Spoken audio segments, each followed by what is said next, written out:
Olá, bem-vindas e bem-vindos ao Vamos Falar de Fumo, mais um episódio. Esta semana tenho comigo o Bernie Varela Ecclestone, o António, que é o nosso espião no país de Gales e que vai a todas as fábricas de Fórmula 1 ver quais são as novidades para nos contar todas as semanas, e o Vasco, que continua a resolver os nossos assuntos logísticos e levar-nos a todas as corridas e grandes prémios por este mundo fora.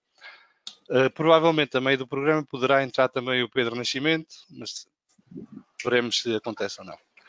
Hoje vamos falar um bocadinho do Grande Prémio da Áustria, que se avizinha, das duas corridas, não só de uma, dos novos gráficos de televisão que serão lançados durante esta época, para quem estiver a acompanhar pela televisão, as declarações de Daniel Ricciardo e de Lewis Hamilton, e também, mais uma vez, falaremos um bocadinho da Liga Bancada. Pedro Varela, mais conhecido por Bancada de Leão, bem-vindo ao programa. É a tua primeira participação, esperemos que seja a primeira de muitas. Sei que ficaste um bocadinho tocado com algumas das coisas que dissemos a semana passada, sobretudo sobre o Deus Schumacher, portanto, dava-te a oportunidade aqui de poderes repor a verdade dos factos segundo a tua versão. Não, eu não. Já há muitos anos que não dou por esse peditório, não é? Cada um tem os seus pilotos de referência. Obviamente que todos os pilotos são.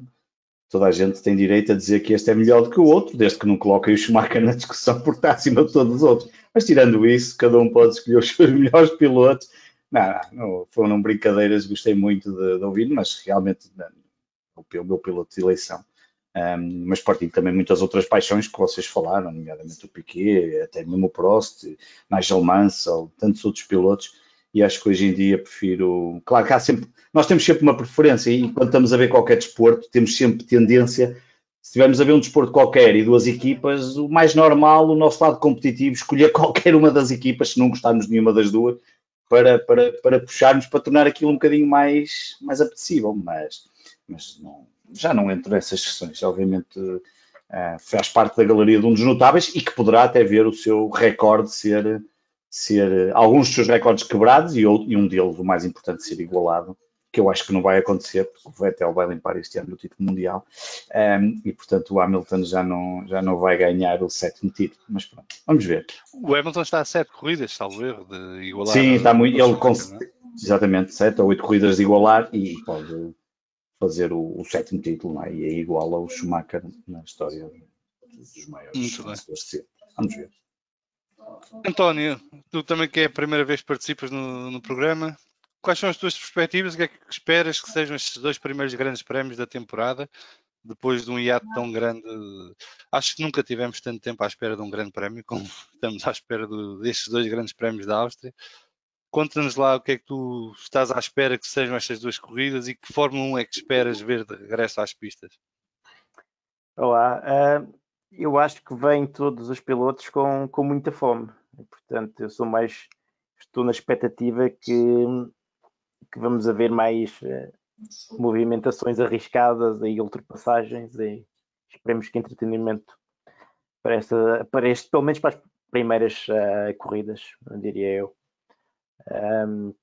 E o que é o interessante, vocês também tocaram nas primeiras dos 6 grandes prémios. Eu vejo que é possível que as Ferrari, Mercedes e Red Bull ganhem 2 corridas a cada uma, o que seria brutal. Portanto, eu estou à espera que seja uma luta a 3 equipas, provavelmente 3 pilotos acima dos outros. Portanto, Hamilton, Verstappen e Leclerc, diria eu, na luta pelo título. Eu pessoalmente gostaria que fosse uma época parecida com a de 2010, em cada grande prémio haver uma equipa que esteja por cima das outras e haver luta ao longo do campeonato e haver sempre essa imprevisibilidade de sabermos quem vai ganhar e quem não vai ganhar e quem poderá ganhar, quem não poderá ganhar. Em 2010, não sei se recordam, até bem perto do fim do campeonato tivemos 5 pilotos a disputar o título. Foi o Lewis Hamilton, Mark Webber, Sebastian Vettel, o Fernando Alonso e o Jenson Button. E chegámos à última corrida com 4 pilotos a poder ser campeões do mundo matematicamente, se bem que Lewis Hamilton estava um bocadinho afastado das prisões, a não ser que houvesse desistências dos outros 3 pilotos.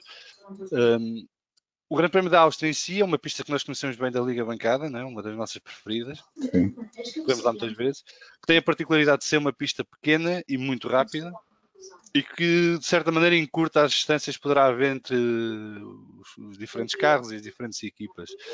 Vasco, achas que isso vai trazer um aliciente especial ao início da temporada e poderá proporcionar-nos grande competitividade logo no arranque? Eu espero que sim. Gostava muito que tivéssemos outra vez uma corrida como tivemos no ano passado, em que o Verstappen partiu mal, caiu para o oitavo e foi ganhar.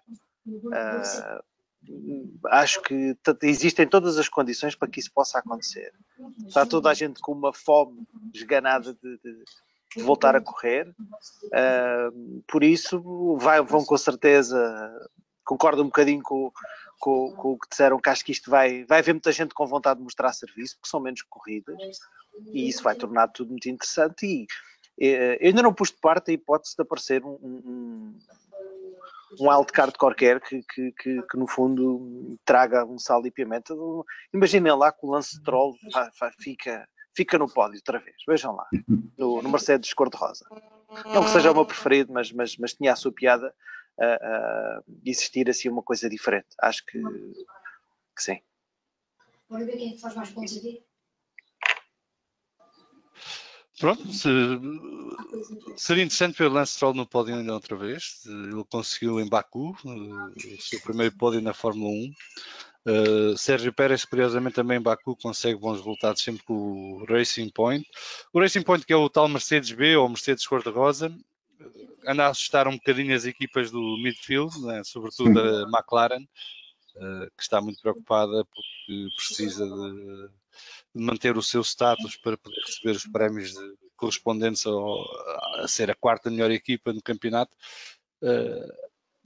Pensam mesmo que este Mercedes cor-de-rosa será uma ameaça para a McLaren, para a Renault, ou acham que isto vai ser fogo de vista ao início e depois com o decorrer da época tenderá a perder o seu fulgor, porque o Mercedes do ano passado não será desenvolvido, não é? Portanto, é o que é, vale o que vale e para aí.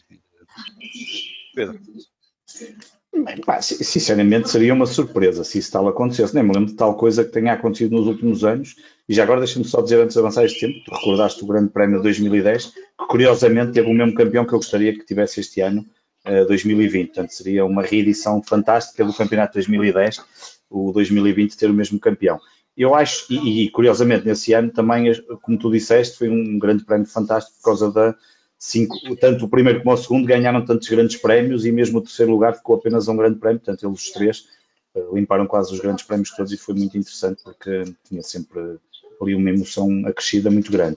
Mas seria uma surpresa, eu acho que os testes mostraram ali, mas mostraram, quer dizer, nós também só temos informação do que vier, do que houve dos testes, mas entre os testes e o que vai acontecer agora, muita coisa se passou e poucos testes e não houve mais nada, não é? Quer dizer, o que é que nós, talvez desenvolvimentos que tenham acontecido dentro de fábricas, e não sei a que nível é que terão acontecido, não é? Como, por exemplo, aconteceu o caso da Ferrari, que supostamente vai apresentar mesmo um carro completamente diferente.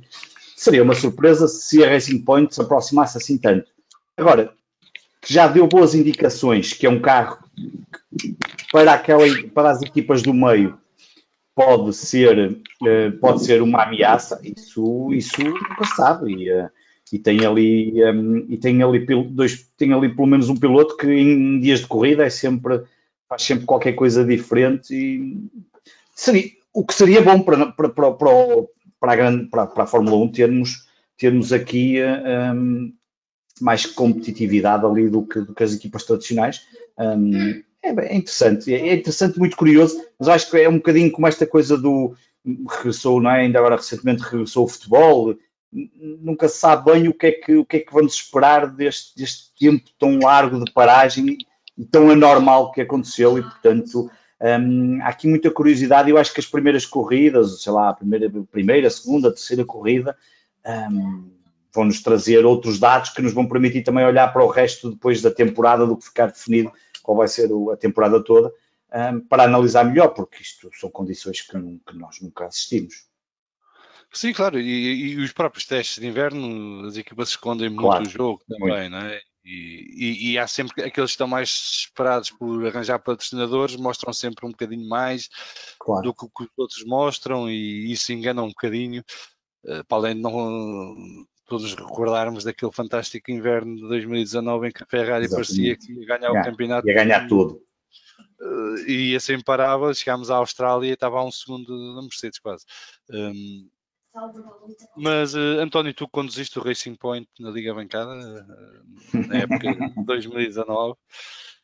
Acreditas neste mito do Mercedes rosa ou achas que isto não vai mudar grande coisa em termos do que são as equipas do meio da tabela?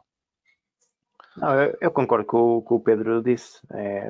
É complicado prever o que é que se vai passar ali entre as equipas do meio do pelotão, tal como nas da frente.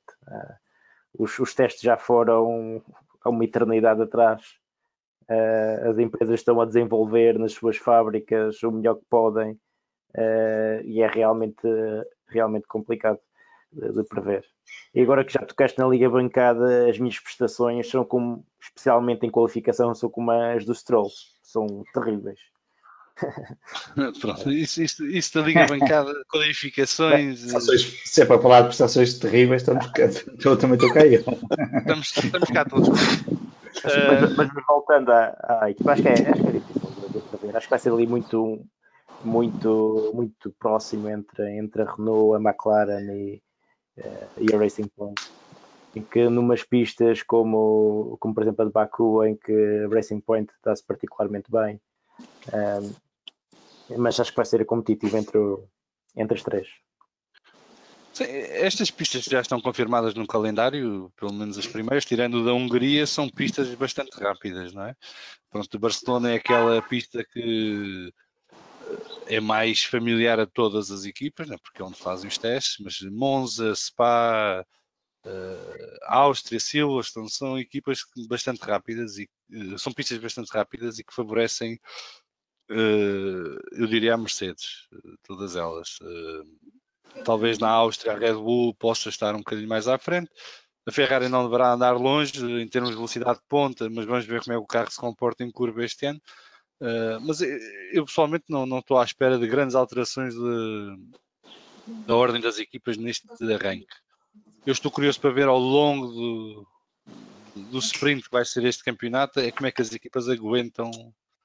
Por exemplo, uma das coisas que estou curioso para ver é o Grande Prémio da Áustria, são 2 fins de semana a seguir, são duas corridas. Eu quero ver o que é que acontece se uma das equipas tem um acidente e fica sem carro na primeira corrida. E que carro é que vão conseguir trazer à segunda corrida com todas as dificuldades logísticas que existem neste momento.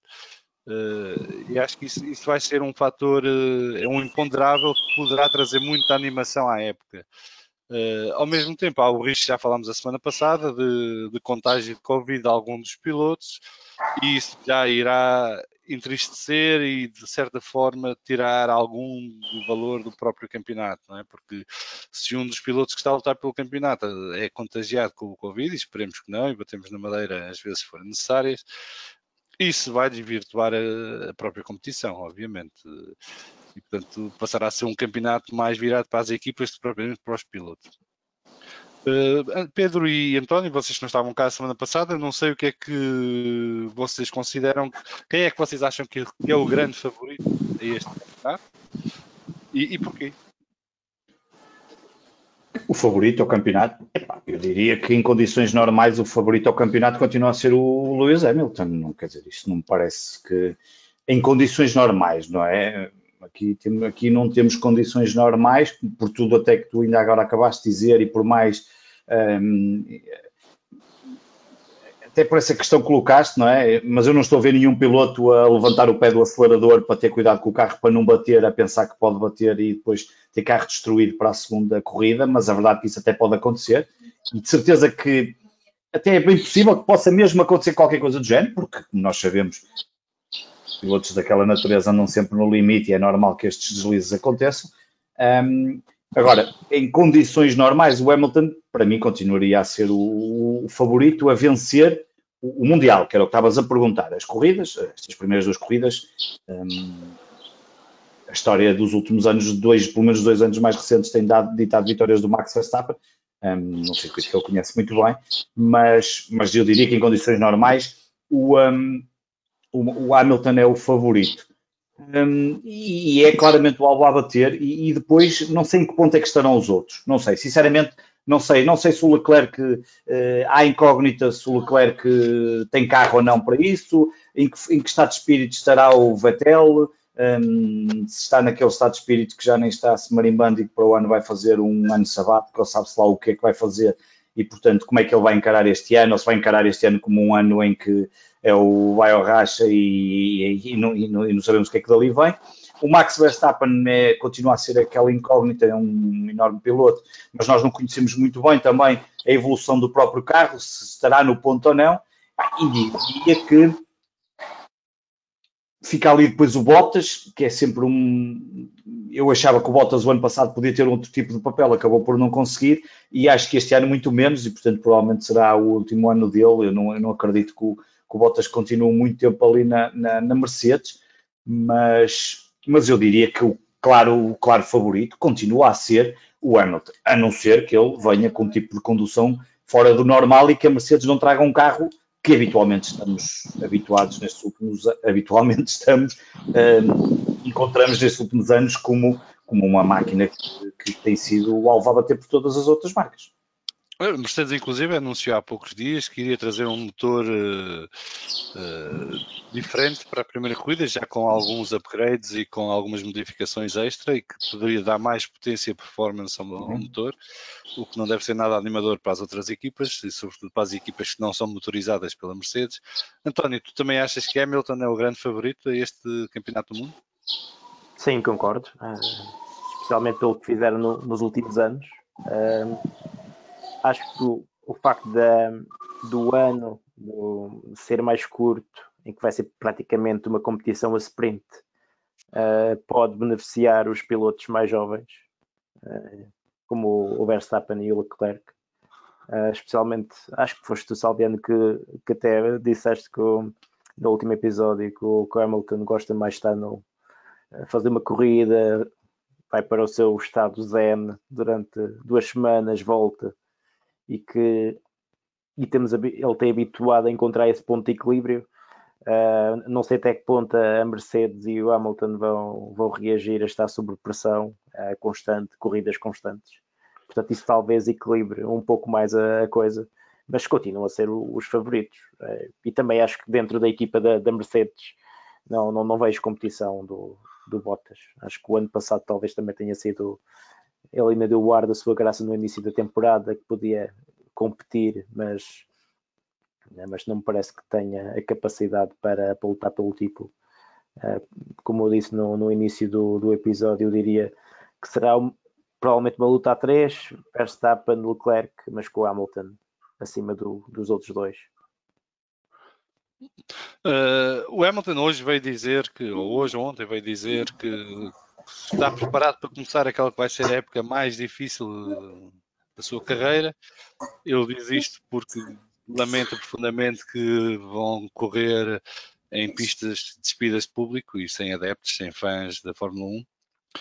Mas os fãs da Fórmula 1 que vão seguir pela televisão este ano vão ser brindados com novos gráficos que fornecerão ainda mais informação a quem está a ver as corridas de casa.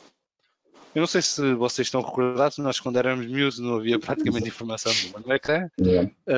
E chegávamos ao Grande Prémio do Japão e era uma festa, porque era gráficos e mapas e tudo. E na altura achávamos todos o máximo isto, porque era o futuro, era modernismo. E agora estamos a chegar ao ponto em que se calhar queremos bem menos coisas no ecrã e estar mais focados na ação em pista, digo eu. Mas a Amazon, na sua nova parceria com a Fórmula 1, que substitui a Tata, vai trazer um conjunto de novos dados disponíveis para os espectadores. Portanto, isto depois do ano passado ter sido a questão da durabilidade dos pneus e do gap entre o carro mais rápido e o carro mais lento, e quantas voltas é que demoraria estimadamente a aproximar-se o carro que está atrás ou do carro da frente. Agora vamos passar a ter mais dados no ecrã e mais informação disponível. Eu não sei o que gostaria de saber um bocadinho o que é que vocês acham disso, se acham que é bom, se acham que é mau, se acham que a informação que vai ser dada é que deveria ser, ou se porventura é a informação que até dispensávamos. Começo pelo Vasco, já está calado há um bocadinho. Vasco, o que é que tu achas? Eu sou dos que acha que há um bocadinho de informação a mais. Eu sou daqueles que ainda vê os grandes prémios sem um tablet ao lado a ver os tempos, porque prefiro estar concentrado nas imagens e em alguma informação que dá. Acho que aquela barra que está sempre do lado esquerdo é interessante, e alguma outra informação que vai passando sobre as estratégias e algumas vezes a velocidade, a mudança em que vão, se vão a travar, se vão a acelerar. Essa informação acho relevante.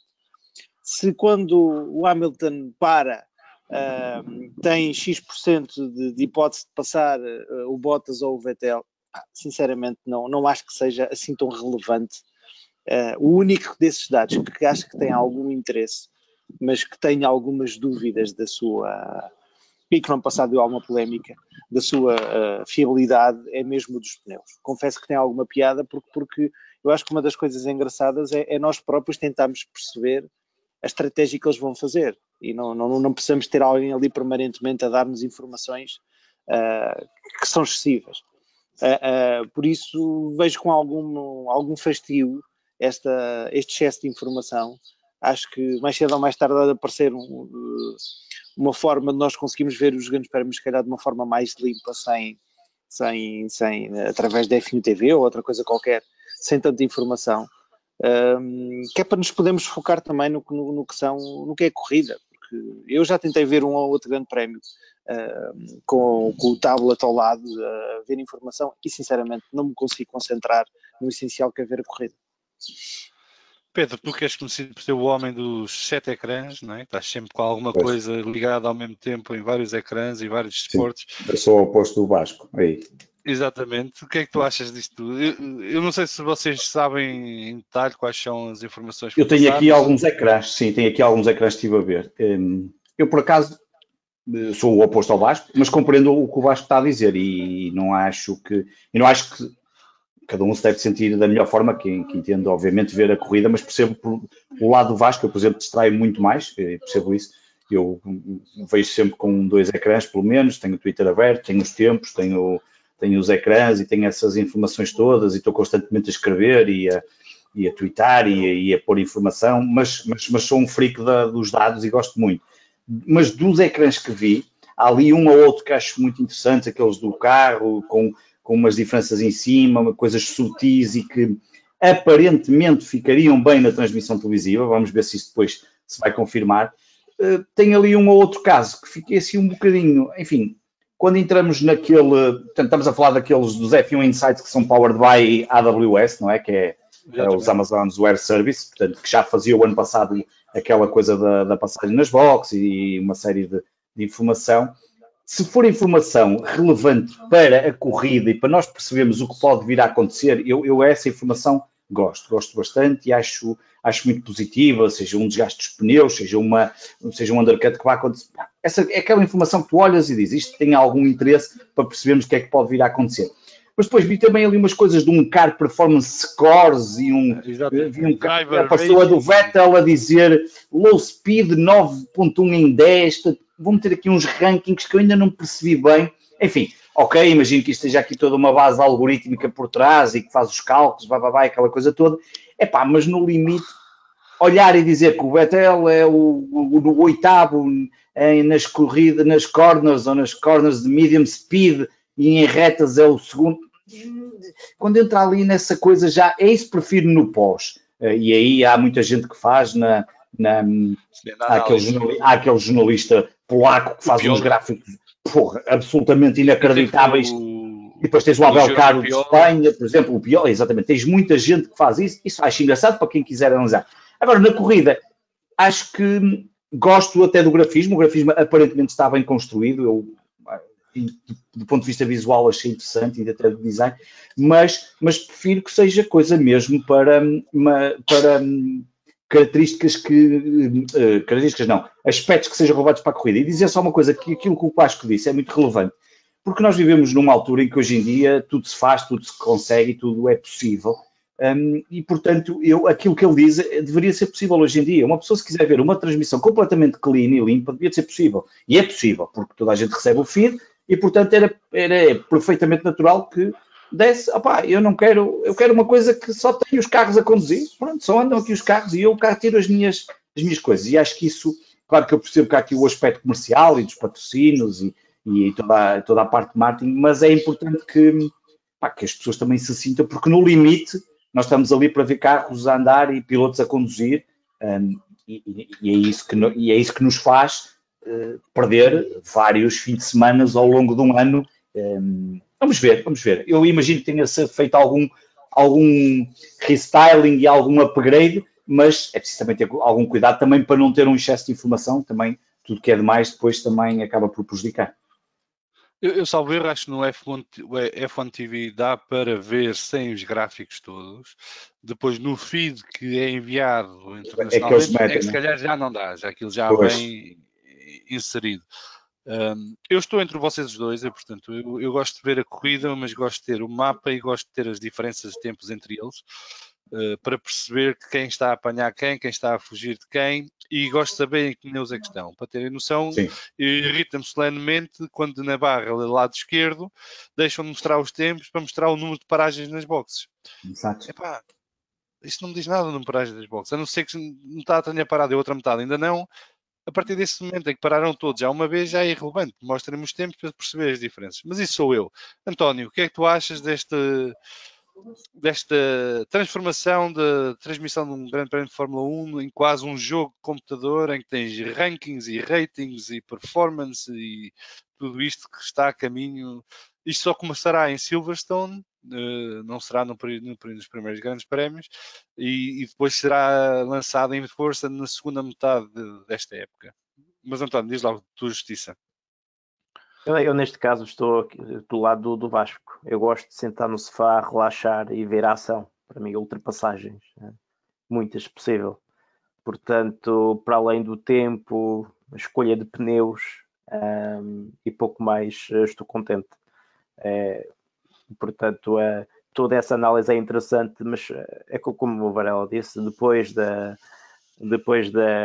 corrida, aí sem ver em detalhe se estiver interessado, mas confesso que no meu caso estou ali para ver ultrapassagens e depois no champanhe no final.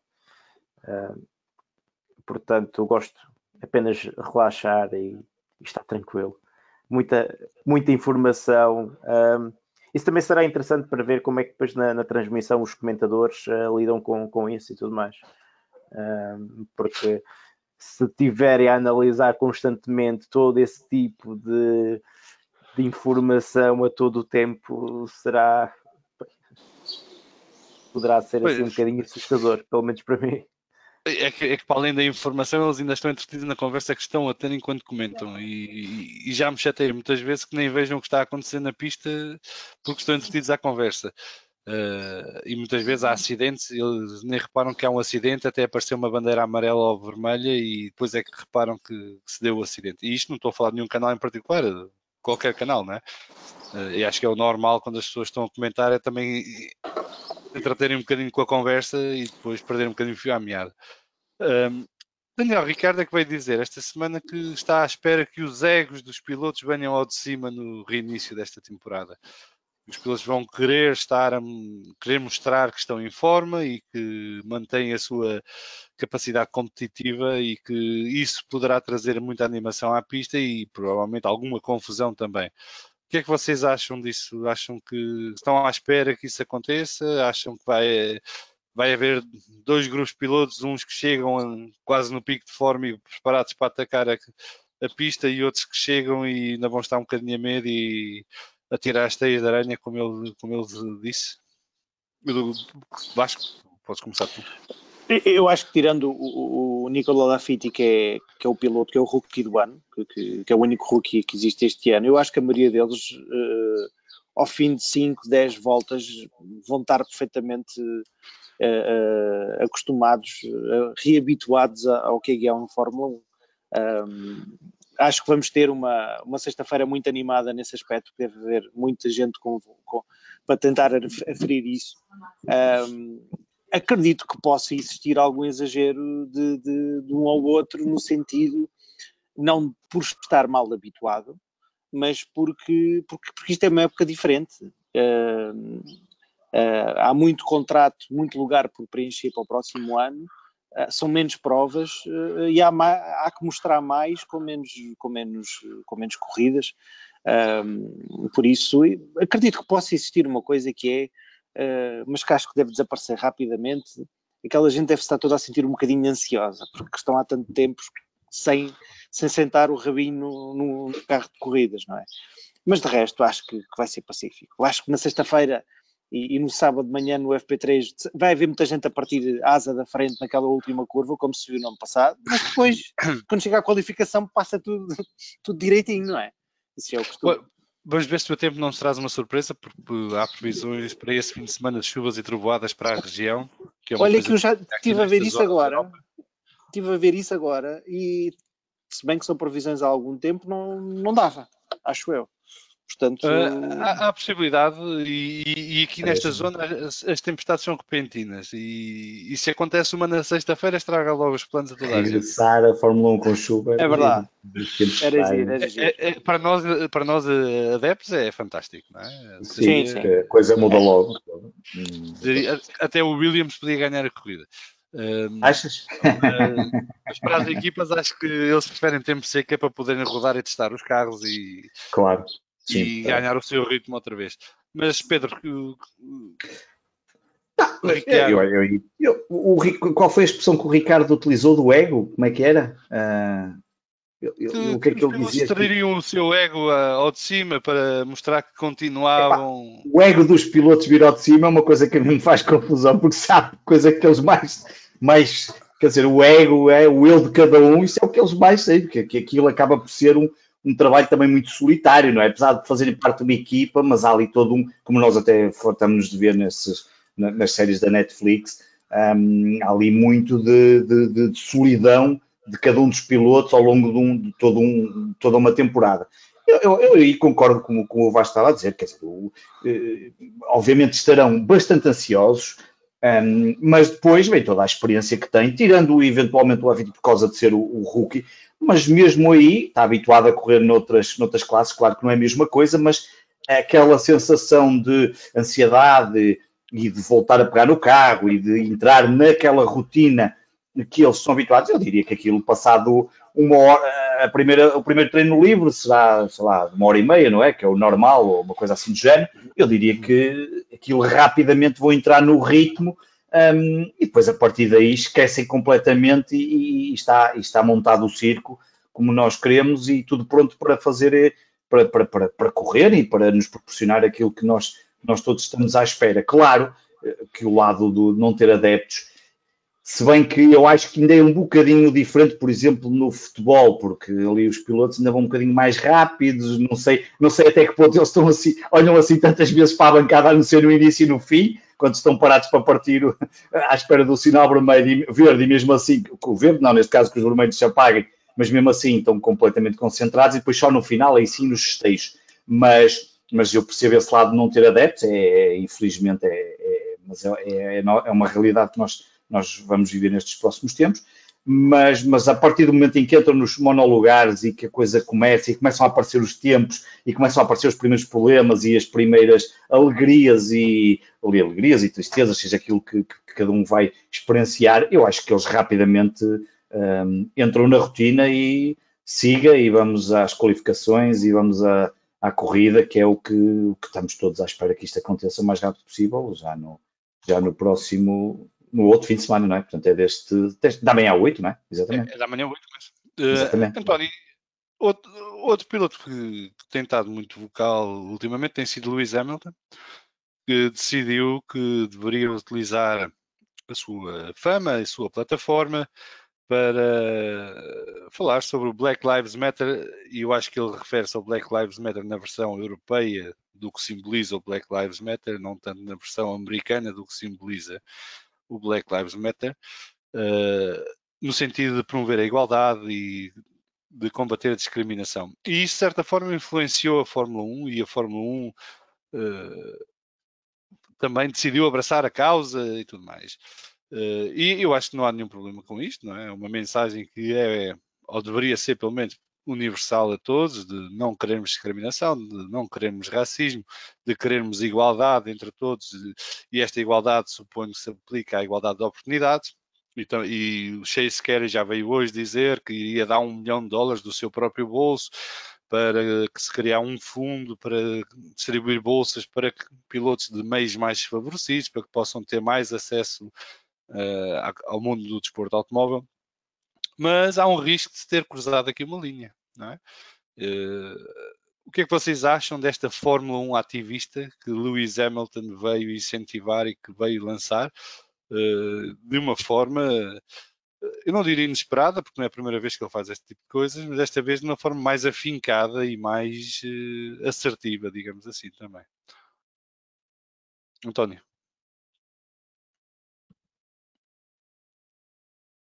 O António está com o microfone ligado. Está com o microfone desligado. Um acidente de percurso. Uma ida às boxes resolve já isto, mas começamos pelo Vasco, enquanto o António... Eu acho que os pilotos de Fórmula 1, enquanto figuras públicas, devem, e os que escolhem ter uma participação ativa em termos de exposição mediática, vou dar 2 exemplos que são o extremo oposto, que é o Lewis Hamilton e o Sebastian Vettel, que acho que nem contas de redes sociais têm, o que só faz com que eu o admire ainda mais. Acho que se eles escolhem ter essa posição de visibilidade, acho muito bem que utilizem essa visibilidade para alertar para causas que são importantes, sejam elas sociais, sejam elas de pobreza de crianças, de fome, do que é que seja. O que já não concordo é que o facto do Lewis Hamilton escolher ter essa posição, parece que quem não faz, os outros 19 por não fazerem, são mal vistos. O que é um disparate. Acho que isso é um verdadeiro disparate e acho que cada um deve ter a sua liberdade individual de escolher como gasta o seu tempo, até porque nós temos estas coisas normalmente só se sabem depois ou das pessoas morrerem ou muitos anos depois. Nós sabemos de muita história, não só de pessoas no desporto, mas noutras áreas, que pela calada fazem muito de bem pelo mundo, não é? Por isso acho que o Hamilton, ao seu estilo,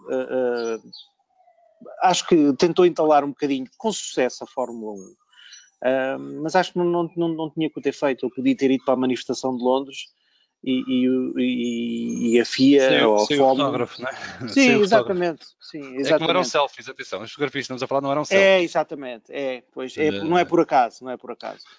Por isso acho que é um perfeito exagero e acho que o Lewis Hamilton, como em uma série de coisas da sua personalidade e da sua forma de estar, acho que exagerou. Mas pronto, está no seu direito. Os outros é que não têm que ir atrás. António, continuas sem microfone. Bem, continua aqui a ir às boxes do António. Pedro, o que é que tens a dizer sobre esta questão? Concordo com o que o Vasco estava a dizer. Nem todos os pilotos, as pessoas não são todas iguais e há outras formas de manifestação. Acho que a Fórmula 1, como um todo, deve ter um papel importante nessa luta. Acho que isso sim. Acho que nós vimos hoje que o patrão da Fórmula 1 fez a título pessoal. Sinceramente, eu acho que até preferia não ver a título pessoal, mas sim que a Fórmula 1 tivesse uma manifestação muito própria de um problema que existe e que é real e que acho que, enquanto Fórmula 1, deve ter os seus cuidados. Nós vimos ainda recentemente um episódio um bocadinho triste na NASCAR, apesar de, pelos vistos, não ter sido assim tão... não aconteceu como se eventualmente estaria à espera. Parece que era uma corda de uma garagem, vai lá saber se é mesmo assim ou não, mas segundo o FBI, que aconteceu agora recentemente na NASCAR, e onde até só há muito pouco tempo é que tiraram a bandeira da Confederação, uma coisa até bastante inacreditável ainda durar tanto tempo. Mas acho que enquanto organismo percebo essa lógica de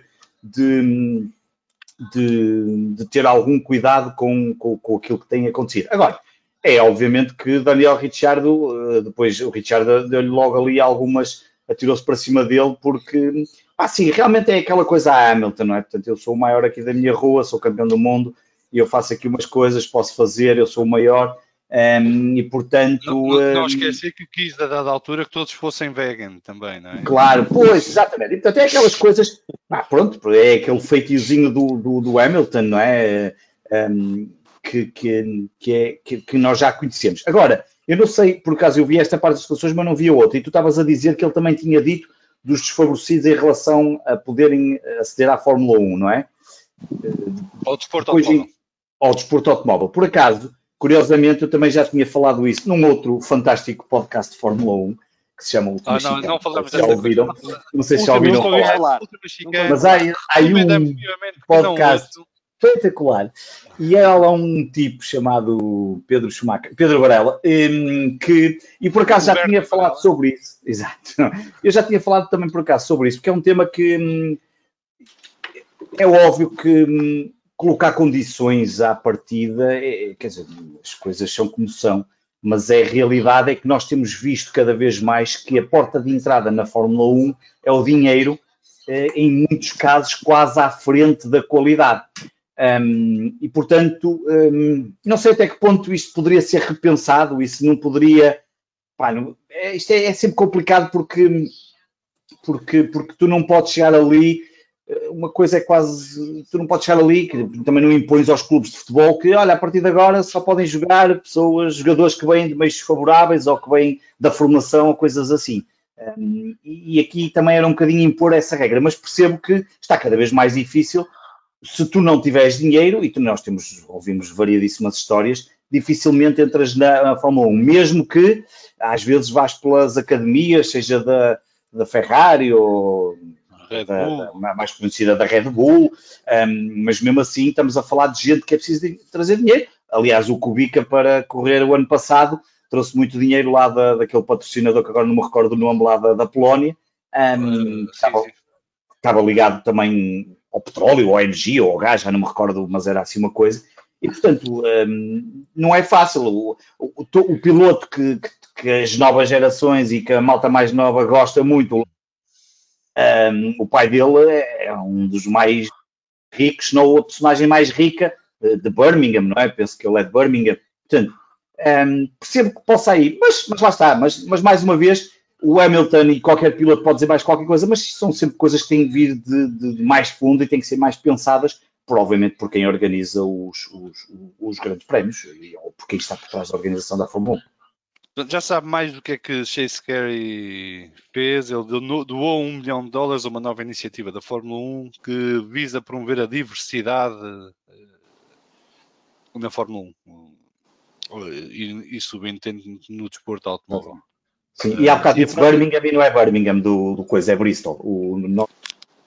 Eu, nesse aspecto, acho que é mais interessante fazer o que se fez com a W Series do que isso. Porque, como o Varela disse, acho que o desporto automóvel sempre teve... é que não interessa se tu tens dinheiro ou não, aquilo é caro. Bom, quando for jogar à bola, só precisas ter uma bola e umas chuteiras. Claro.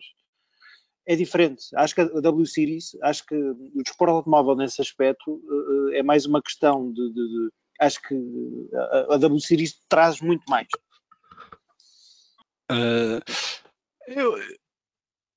Eu acho que o desporto automóvel tem muitas barreiras logo ao início, não é? Isto, primeiro, nem todos os miúdos vivem perto de circuitos. Depois, os circuitos, se viverem perto, nem todos os circuitos têm provas. Participar num campeonato de karts implica ter um kart. Há ali uma série de barragens logo à entrada que é quase impossível chegarmos à universalização da coisa, como no futebol. Mas à parte disso, a Fórmula 1 vai criar uma task force para esta questão da diversidade. Sim. E este task force para a diversidade costuma acabar na discussão de cotas. Sim, isso já depois aí estamos num coisa eu acho que isto vai ser um bicho de 7 cabeças e eu não sei se é boa ideia. A Fórmula 1 teve uma postura com o Eccleston de ficar sempre aliada de tudo que fosse questões políticas, e a isso deve grande parte do sucesso que teve durante o reinado de Eccleston. Eu estou curioso para ver onde é que vai acabar esta Fórmula 1 ativista que agora parece estar a ganhar força, porque isto do ativismo tem coisas boas e tem coisas más, não é? E não é só unir, também separa. E portanto vamos estar com atenção ao que é que esta Task Force irá decidir e trazer como sugestões ou propostas para aumentar a diversidade na Fórmula 1. Aliás, o desporto automóvel nos últimos anos tem aumentado a sua diversidade. Continuamos numa esfera da classe alta ou média alta, não é?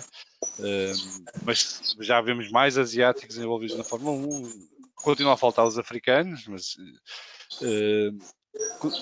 e agora com esta W Series também já começa a haver uma abertura maior à participação das mulheres, que aliás, as mulheres nunca estiveram proibidas de participar na Fórmula 1 e já houve inclusive, salvo erro, 2 mulheres que participaram em grandes prémios. Mas de facto há muito trabalho a fazer para que o desporto automóvel em geral seja mais inclusivo e seja mais acessível a todos os que nele queiram participar. António, o teu microfone já funciona? Não, continuamos sem o António no microfone. Há aqui qualquer falha técnica que está a impedir o António de comunicar connosco. E portanto, o António passou de painelista a ouvinte. Pronto. Ganhámos mais um ouvinte durante o programa que está a ser gravado nem sequer em direto. Isto é um recorde do Guinness, quase. Vamos falar um bocadinho da Liga Bancada F1, que foi o que nos uniu a todos, ou quase todos. Alguns de nós já se conheciam antes, mas a Liga Bancada F1 que está agora a acabar a sua época de clássicos, acabará no domingo com o Grande Prémio do Brasil, com o Renault R26.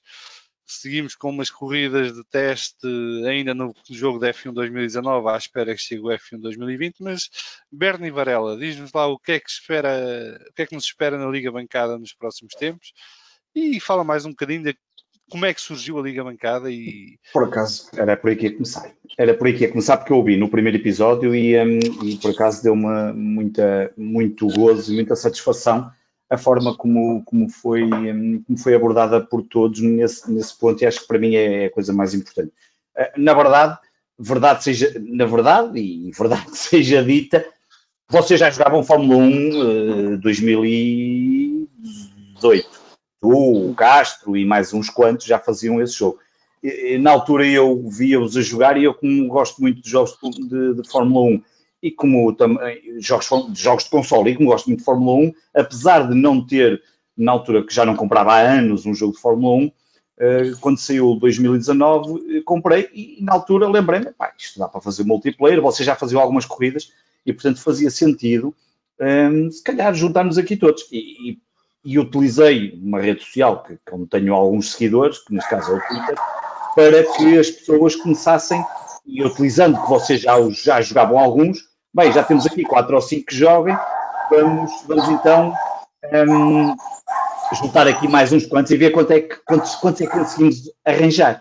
A verdade é que nós muito rapidamente esgotamos os lugares que haviam disponíveis, que eram os tais 20, na realidade podiam ir até 22, mas era o Gil que permitia atribuir equipas a toda a gente e fazemos aqui umas, tal e qual como uma época da Fórmula 1, e foi muito, para mim, o ponto mais importante disto tudo é os bons momentos de disposição que nós passamos aos domingos.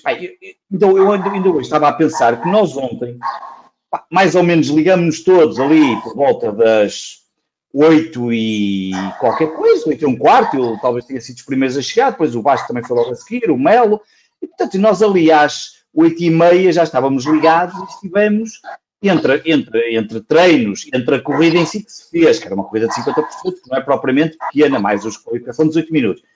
E tudo isto, acabamos ali por volta das 11 horas, passaram-se ali 2h30, que eu estou em crer que o que chateia aqui é que no dia a seguir todos nós temos que ir trabalhar, porque se não tivéssemos que ir trabalhar, eu tenho a impressão que ainda lá estávamos esta hora a correr, ou se não tivéssemos os filhos e as mulheres e essas coisas todas. E esse é o lado para mim que tem sido mais incrível, que é esta ligação de pessoas como o António, que nem está em Portugal, por exemplo, ou tu, não é? O Salviano, o Vasco está mais a sul, eu estou mais a norte, outros estão mais a sul, outros mais a norte, e alguns até no Algarve, portanto temos aqui distribuição por vários pontos, e esse lado tem sido muito interessante. Depois entrou a competição e eu acho que hoje em dia estamos um bocadinho mais, nós começamos, para quem não se recorda, nós fizemos a primeira corrida, depois tivemos muito tempo parado, depois, por causa dos horários, e na realidade eu até era um dos culpados, porque quando se criou eu tinha aquela regra, não era a regra, mas eu dizia, pá, não vamos fazer corridas no dia em que joga o Sporting. Mas depois o Sporting, como é o Sporting, começou a perder jogos, como é natural, nestes últimos anos, e portanto, foi uma altura que eu disse assim, epá, o André e o Salviano, quando criamos ali uma espécie de comitê, epá, olha, vamos, mas é que nós nunca mais acabamos isto, vamos correr todos os domingos, que era o dia que tínhamos feito uma votação, que era o dia que toda a gente podia, então, olha, a partir de agora, 10 horas, domingo, corremos sempre. Pá, e é muito engraçado que normalmente, ou estamos os 20, os 19, 18, quando é a época em si, agora estamos numa fase de pré-época, testes, brincadeiras com clássicos, mas é um bocadinho difícil. Mas mesmo assim, nos clássicos temos estado 14, 15. Mas foi muito interessante ver que as pessoas aderiram de uma forma muito agradável e parecia que nós já nos conhecíamos todos há muitos anos e parece isto quase uma grande família que se constituiu ali. Pronto, tirando as primeiras corridas que alguém mandava alguém para fora e rapidamente desligava, saía fora e só se via o símbolo a dizer não sei quem, left the party ou coisas assim, ou left the session ou left the party, conforme o que é que ele desligava logo. Mas a verdade é que nós muito rapidamente evoluímos, acho que vamos tendo cuidados e vamos melhorando. Nenhum de nós é piloto de os de esporte, que são pilotos que estão perfeitamente talhados para cumprir determinadas regras, porque aquilo é muito sério e, portanto, seguem mesmo à risca determinadas coisas. Nós hoje em dia temos, claro, cometemos aqui alguns deslizes, não é? Somos capazes, às vezes, não trabalhamos numa curva e lá se vão 3 ou 4 à frente e acabou. Mas a verdade é que as coisas têm vindo a evoluir.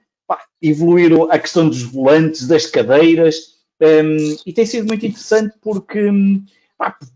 porque eu acho que nós vamos continuar com isto durante muitos anos e tem sido muito divertido fazer estes fins de semana, e acho que é a prova, o campeonato, as várias disputas que vão acontecer, porque depois, claro, há aqui um nível muito grande de pilotos, de diferença entre pilotos, porque aqueles pilotos do topo correm com cheats e aquelas coisas todas, e portanto fazem aqueles tempos magníficos, não é? Já sabemos, não sou como eu e o Salviano, que somos pilotos puros, portanto que a nossa PlayStation não tem aqueles códigos que eles lá metem para buscar à net, à Deep Web, exatamente, não é? E que o Vasco rapidamente teve acesso a eles, porque o Vasco só começou a entrar a meia dúzia de corridas da primeira temporada, mas rapidamente... Não sei, é parte ali daquele grupinho do Melo. Sim, ele teve uns cheats errados ao início, porque aquilo. Ao início, foi para enganar, eu acho que foi para enganar. Depois lá lhe deram uns cheats corretos e agora já corre com eles. Eu ao princípio estava muito nervoso, porque a pressão era muita. Eu entrei logo para a Mercedes e era um bocadinho complicado, não é? E por causa disso agora vais para o Williams. O companheiro exatamente. O companheiro de equipa na Mercedes era o grande Wilson, a nossa super estrela, e pronto, percebe-se. Eu este ano vou viver com isso na AlphaTauri, né? Vou ter o grande Wilson como meu colega de equipa e, portanto, estou à espera de uma época que vai ser bastante complicada em termos pessoais, porque a exigência vai estar ao mais alto nível e vou ter que estar sempre a 100% e a perguntar quem é que me bateu, não é? Que é a minha pergunta tradicional. Quem é que me bateu? E acho que aqui já todos me bateram. Eu também já devo ter dado algum toque a alguém. Mas de facto ali a bancada vamos para a segunda época, estamos a todos mortinhos pelo F1 2020 e ver o que é que vai trazer em termos de novidades, não em termos de novidades do jogo em si e do modo de carreira, mas em termos da condução e do realismo, o acrescente realismo que estamos à espera que se vai verificar neste jogo, até porque o jogo teve bastante mais feedback do piloto de Fórmula 1 do normal, por causa de todas estas provas de esportes que houve para encher o tempo vazio e a falta de corridas na pista. Hoje à tarde já foi um review de pré-reserva do jogo e isso vai continuar até dia 7. Deixa-me só perguntar aqui ao Vasco se ele comprou a versão Schumacher. Comprei sim a versão Schumacher. Porque bem parecia que o Vasco ia comprar a verdadeira versão. Não, sabes porquê? Porque eu era um grande fã do carro de Schumacher, não é? Não, eu era um grande fã do Johnny Herbert E está lá um ok. carro que foi guiado pelo Johnny Herbert. Muito bem. Bom, está explicado, muito bom. É apenas Eu por comprei isso. a versão Schumacher, mas é por causa do 7-Up. E já Claro, disse eu isso várias sei. vezes. E, portanto, Eu sei, é um carro espetacular, um carro mítico. Temos que fazer aí umas corridas com ele, claramente. E o António? Será que o António já consegue falar? Não, ainda não. não, o António continua. Acho que perdeu mesmo. Perdeu mesmo. Ficou só espectador, então. As informações que já tive é que o Jordan é inguiável. Portanto, devem ser corridas tão boas como aquelas que nós fizemos no primeiro Ferrari de clássicos de 1970, que aquilo era inguiável. Portanto, não fiquem muito entusiasmados. Acho que não é por aí. Não, mas é só para ter o gostinho, não é? Não é propriamente fazer corridas. Claro que sim. Eu tenho uma expectativa grande em relação ao jogo, embora acho que é bom que seja mais uma continuidade do que uma grande ruptura, porque senão para ainda o Varela começa a ganhar e é uma grande chatice, não é? A gente Não, isso não vai acontecer.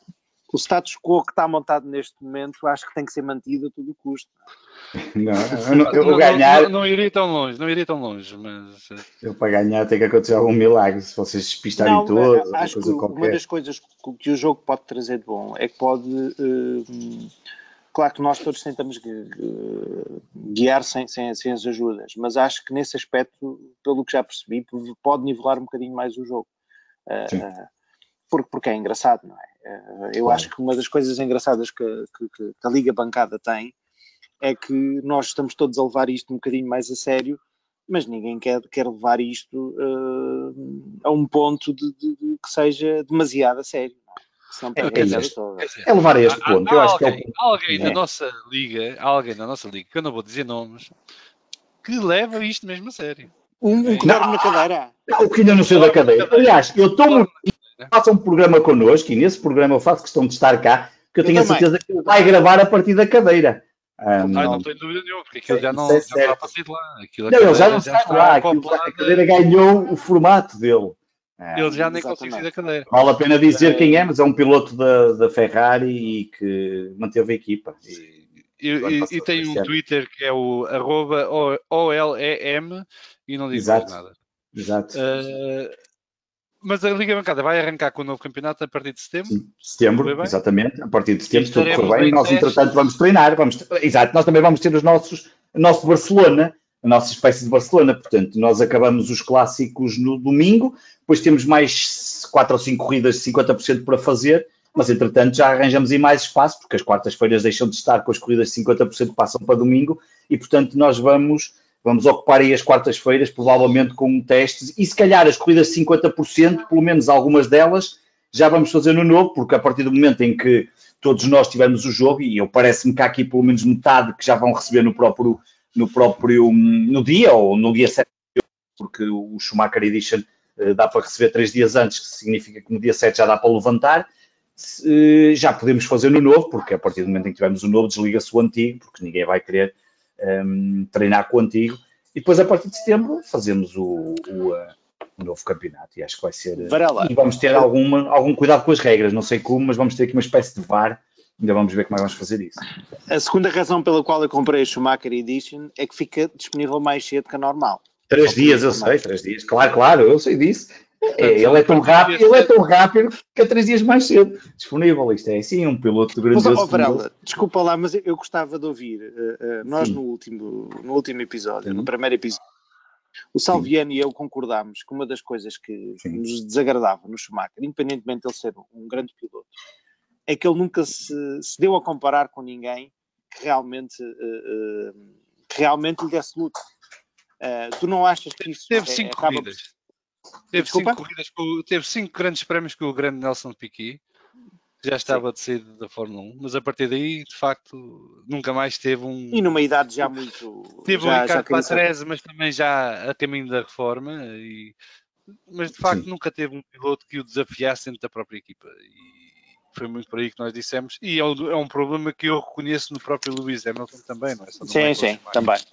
Que são pilotos, grandes pilotos, que não há dúvida nenhuma disso, e podemos gostar mais ou menos da personalidade deles e podemos ficar mais ou menos aborrecidos por aquilo que estão dispostos a fazer para ganhar, Mas a verdade é que o primeiro adversário de um piloto é o seu colega de equipa, e tanto Lewis Hamilton, exceto o ano 2007, e aliás, o Lewis Hamilton teve 2 anos na McLaren com o Jenson Button, em que a coisa não lhe correu lá muito bem, não é? E que o Jenson Button conseguiu estar ao mesmo nível que Hamilton.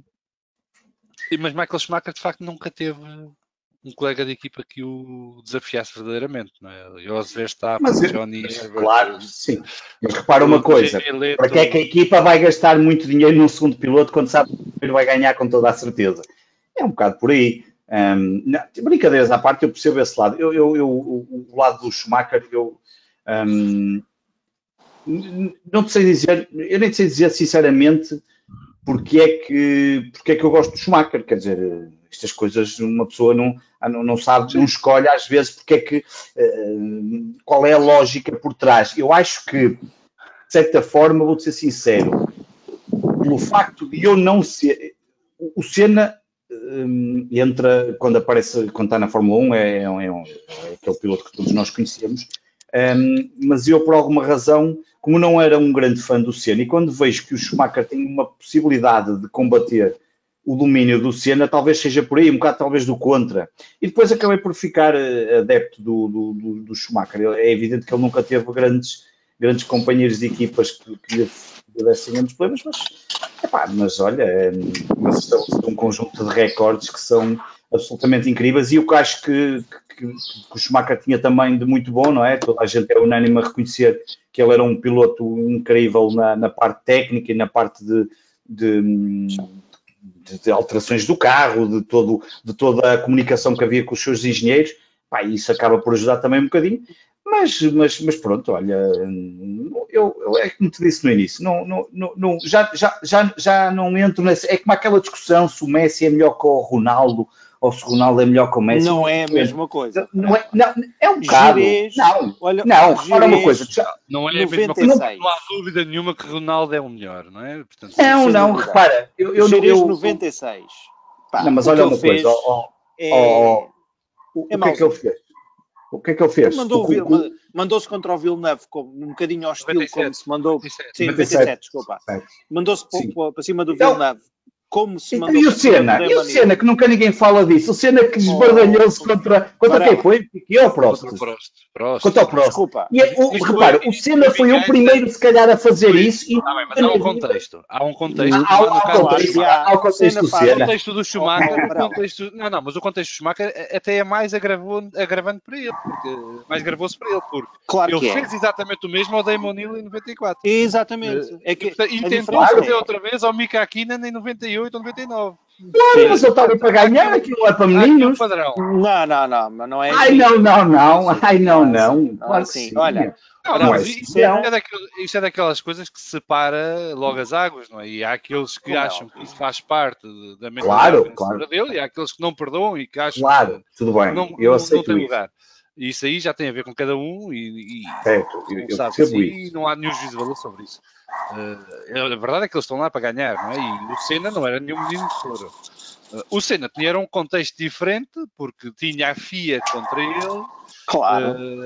Tiraram-lhe um campeonato em 89 por uma coisa. Vergonhoso. Aliás, uma das coisas que eu acho piada do episódio de 89 em Suzuka é que quem veio fazer a defesa da honra do Senna no ano a seguir foi o Nelson Piquet, quando a FIA de repente autoriza os pilotos a fazer o que proibiram ao Senna no ano anterior.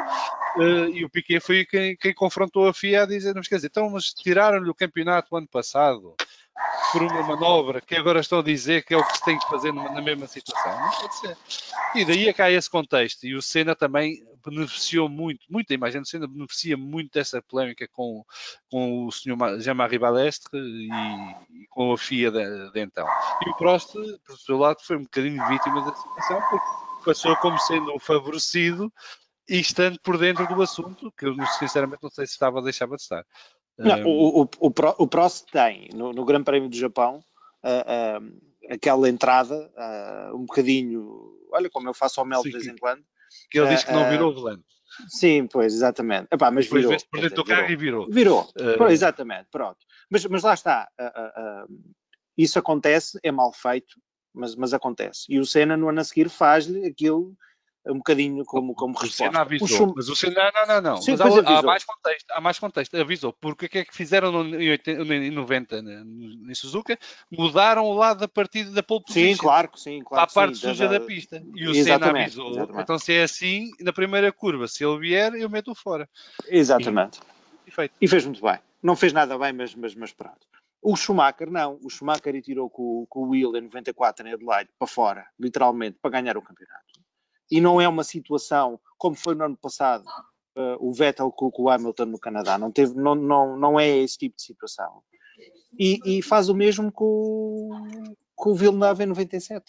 Portanto, o Schumacher, nesse aspecto, tem uma ética, eu acho que muito duvidosa.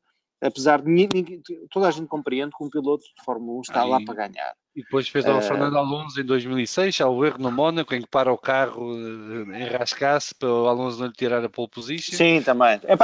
Mas aí aí é um bocadinho mais complicado, mas não deixa de ser uma situação também não é bonita.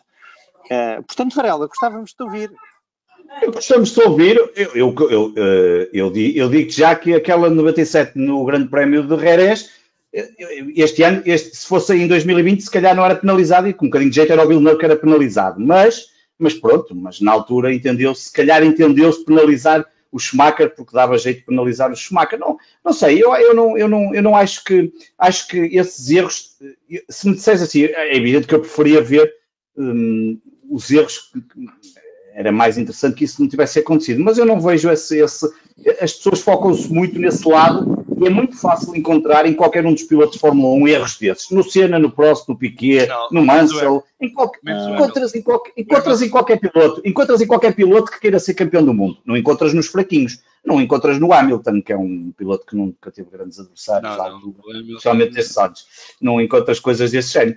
Mas não, quer dizer, eu não foco. Para mim a discussão é: o Schumacher estabeleceu um conjunto de recordes e é um piloto que é absolutamente fora de série. Tem ali aquele episódio que para mim o episódio mais que me custa mais, curiosamente, é o com o Damon Hill, porque esse é um episódio que ali, mesmo para quem é como eu, que era um defensor do piloto, aquilo custa um bocadinho a ver. Curiosamente, eu nesse dia despistei-me também na IP4, quando ia a caminho da aldeia do meu pai para ver esse grande prémio, nunca mais me esqueço, portanto vai ficar para sempre também marcado, só que eu ainda fui antes da corrida, para chegar a tempo para ver a corrida, e lembro-me de sentar e ver a corrida, porque na altura ainda passava no Canal 1, e é um episódio que é muito difícil justificar. Esse sim. Os outros não acho, porque só que o Schumacher é que se levou ao limite de analisar tudo, inclusive as teorias que andaram de que ele no pódio, quando o Senna morreu, estava a festejar e que se riu e que não sei o quê, e que piscou o olho, coisas, disseram-se mentiras tão grandes, especialmente pelos enormes, não pelos fãs do Senna, que têm todo o direito do Senna, mas pelos fanáticos do Senna e por aqueles que eu digo muitas vezes que deixaram de ver a Fórmula 1 porque o Senna não existe mais, e que são aqueles que eu digo normalmente na brincadeira que mas não gostam de... Varela, mas é verdade que ele no pódio em 94 estava com o semblante de que tinha ganho uma corrida. Ele já explicou, não sabia que ainda tinha morrido. Ele não sabia que tinha morrido, ele já explicou. Mas não foi isso que passou. Eu lembro perfeitamente das histórias que se passaram e tu sabes muito bem que depois a imprensa brasileira é muito, obviamente, quando tem uma figura, aliás, basta ver muitas vezes quando tens as discussões entre Pelé e Maradona, como é que muito facilmente, tanto um lado e do outro, mas a imprensa... Mas eu resolvo já essas discussões. É o Cristiano Ronaldo, é o melhor. Pronto. Não, olha, isso para mim era fácil de responder, até porque ele passou pelo meu e pelo vosso clube, o António neste caso não é, mas pelo meu e pelo teu e do Vasco, mas eu destas coisas gosto sempre, olha, são dois jogadores que nós temos a felicidade e a sorte de poder ver correr. E houvesse mais... Exato, houvesse mais pilotos de Fórmula 1 com algum sangue na guerra. A verdade é que é impossível que qualquer pessoa que goste de Fórmula 1 não adore, por exemplo, ver o Nigel Mansell. E mesmo que não tenha tido uma paixão pelo Nigel Mansell, porque fazem falta pilotos desta natureza, pilotos que trazem algo diferente à Fórmula 1. E hoje em dia tu sabes que é muito mais difícil. Um piloto se foge um bocadinho a trajetória, tem logo os comissários em cima, não é? Eram outros tempos. E eu acho que esses tempos também fazem falta. No outro dia vi o Coulthard a falar um vídeo antigo, a dar umas voltas com o Schumacher, pá, e eu lembro-me que eles na corrida chegaram quase a andar à batatada, quando houve aquele célebre incidente entre eles, que ele foi até à... Faz parte um bocadinho, falta ali um bocadinho de sal e pimenta em algumas corridas. O episódio já vai longo, mas estás a ver um tema que eu quero trazer à discussão, por acaso estava a pensar nele para a próxima semana, portanto, já picar, que é essa questão de que é uma opinião minha pessoal, que eu quero trazer à discussão e ouvir a vossa opinião, quem estiver na próxima semana, que é que falta neste momento na Fórmula 1 esse tipo de narrativas, esse tipo de rivalidades, esse tipo de personalidades fortes. Que não é falta de ética, isso eu concordo com o Vasco, aí já entramos no campo. Nós crescemos, sobretudo os mais velhos, crescemos nos anos 80 com as grandes rivalidades, Lauda, Prost, Piquet, Mansell, Senna, Prost, Schumacher, Senna, por muito curta que tenha sido, não foi assim tão curta porque começou em 93 já, portanto o Schumacher quis logo marcar território. Tivemos a última grande rivalidade a sério na Fórmula 1 foi Alonso e Hamilton e acabou, como todos sabemos, e se calhar também é por aí que deixou de haver esse tipo de coisa. Entre Rosberg e Hamilton houve alguns lives, mas também nunca se materializou muito. Mas é tentarmos ter uma discussão sobre isso, se faz falta à Fórmula 1 este tipo de narrativa que nos envolva fora de grandes prémios, dos grandes prémios. Vettel nunca trouxe esse picante extra à Fórmula 1 pela sua personalidade e pela forma como ele sempre se guardou das polémicas. Portanto, deixo aqui a dica, um tema para discutirmos no próximo programa. Por hoje despedimos aqui, agradecer aos nossos ouvintes por terem tido a paciência mais uma vez de ouvir. Ficamos à vossa disposição através do e-mail vamosfalardefum@gmail.com e através do nosso Twitter, @vamosfalardefum, para ouvir os vossos comentários, sugestões e, como sempre, se discordam de alguma coisa que aqui dissemos, serão convidados a cá vir expor o vosso ponto de vista num dos próximos programas. Pedro, António, Vasco, mais uma vez, muito obrigado por terem juntado ao Vamos Falar de Fundo. Obrigado. E tenham uma boa semana e até breve.